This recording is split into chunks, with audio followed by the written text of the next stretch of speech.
Right now, so we're into about 15,000 years ago, and these black African migrants are trapped in northern regions, and they're isolated, and they're still evolving. They're developing and able to be able to adapt to the new living conditions and be able to survive. A lot of things are happening. The first things that are happening is their heat retention on their bodies is changing. The people who can hold heat longer survive. The people who can't, they freeze to death, obviously. And so what's happening is people who have longer body torsos retain more body heat. The longer your arms are and the longer your legs are, the more body heat is dissipated off of your body. So over time, in breeding, if I have two big cats and I mate them to another big cat, or I have a small cat and a big cat and I mate them, two of the offspring will come out short, two come out tall. I take those two tall ones and mate them again. Take those two tall ones for the next four pairs and mate them again. Eventually, I'm going to have tall cats. You see what I'm saying? And this is how adaptation in evolution and sometimes mutation and sometimes sexual selection and sometimes natural selection is a method of evolution. So now I have people who have longer torsos and shorter limbs so that they can survive in colder environments. All right, so now what else is happening? Well, some of these people are living in caves.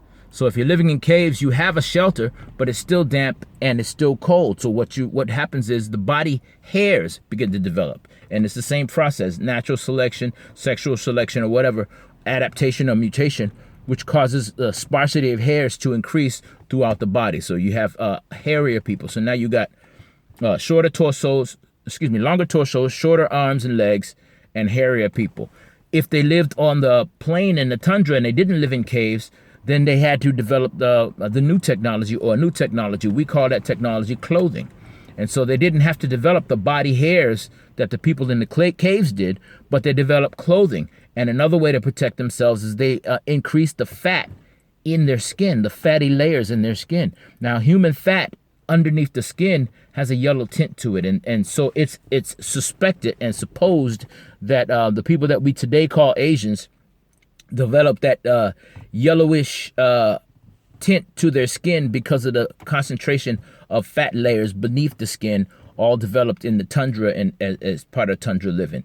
And a lot of these things like this began to evolve and change in the humans. The shape of the actual hair follicle went from a orbital shape to a round shape. The thickness of the hair changed depending on the environment that the individual was in, and the scarcity, how many hairs per square inch on the body. All these things are adaptation and evolutionary changes that you note, and you can see these today when you see people who are descendants of people who evolved and developed in these isolated regions. Blue eyes, we talk about blue eyes, and today we associate blue eyes and blonde hair with white people. But blue eyes and blonde hair has been around longer than white people. So blue eyes and blonde hair, contrary to popular belief, is an African migrant characteristic. But what happened is you get a group of African migrants who have blue eyes coming out of North Africa, and they breed in a specific place, and they stayed in a specific place. So it's called isolation. When you have pockets of isolation, you amplify, you increase the characteristics of the individual. So now if I have blue-eyed people isolated in the area and reproducing, then that area is going to be populated by the majority of people who have those characteristics, and in this case, blue eyes. So in fact, if you trace the genetic marker of blue eyes, you could probably chase every individual on the planet that has blue eyes back to a few people, back to a small group of people. And the geneticists, this is not just talk or supposition. The geneticists have done this, and that's how they know that these things are actually true.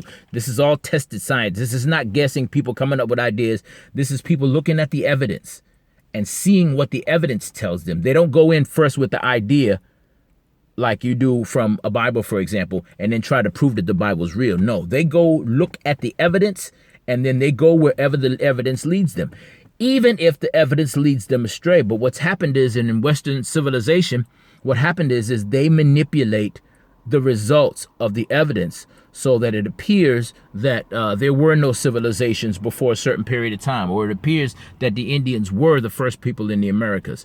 But now science has developed to a point where we can actually tell the difference. This is your boy Key. I'll be right back. Stay tuned. We're going to continue on with human evolution.